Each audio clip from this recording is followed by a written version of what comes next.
Breaking news out of Georgia. This has just happened in the last hour or so. The father of an alleged school shooter has been found guilty of second-degree murder and involuntary manslaughter. Colin Gray's son, Colin Gray, is accused of opening fire at Apalachee High School in 2024, killing 2 students and 2 teachers and injuring 9 others. His father was accused of providing his teenage son access to that firearm used to carry out the shooting. Well, this marks the second school shooting now where a parent has been held criminally responsible for their child's actions.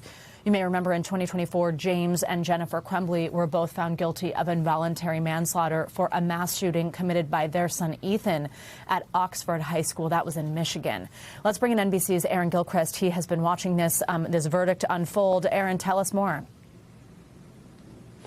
Well, Savannah, you note that the fact that this is a parent who's being held responsible for the alleged crimes of his child, and this sort of takes it up another level because in the Crumbley case, we were talking about involuntary manslaughter. In this case, we're talking about second-degree murder charges. Colin Gray was found guilty on 2 counts of second-degree murder for the 2 students who were killed in that school shooting at Apalachee High School back in 2024.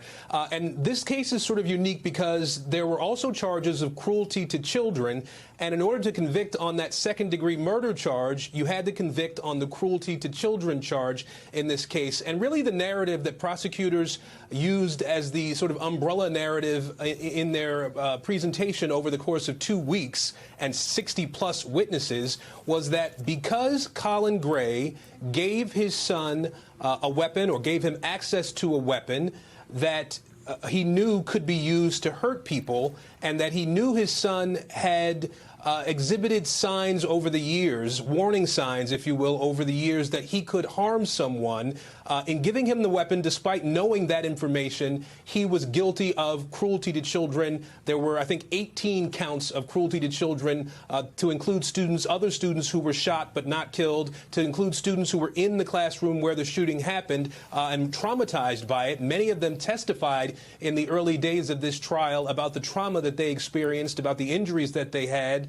And so all those counts combined together really helped the prosecution to create a picture for this jury that it took them less than 2 hours to make a decision about. They were able to ask for, the jury actually asked to get the case last night. There were some technical things, some legal things that prevented that from happening. They got it just after 9 o'clock this morning. And again, in less than 2 hours, the jury came back with a verdict of guilty on all 27 charges that were against this father. And I think it's also worth pointing out, in this particular case, the prosecutors came out afterwards and said that it was really the multitude of warnings that this father got that the jury really zeroed in on and led them to the decision that they ultimately made today, Savannah.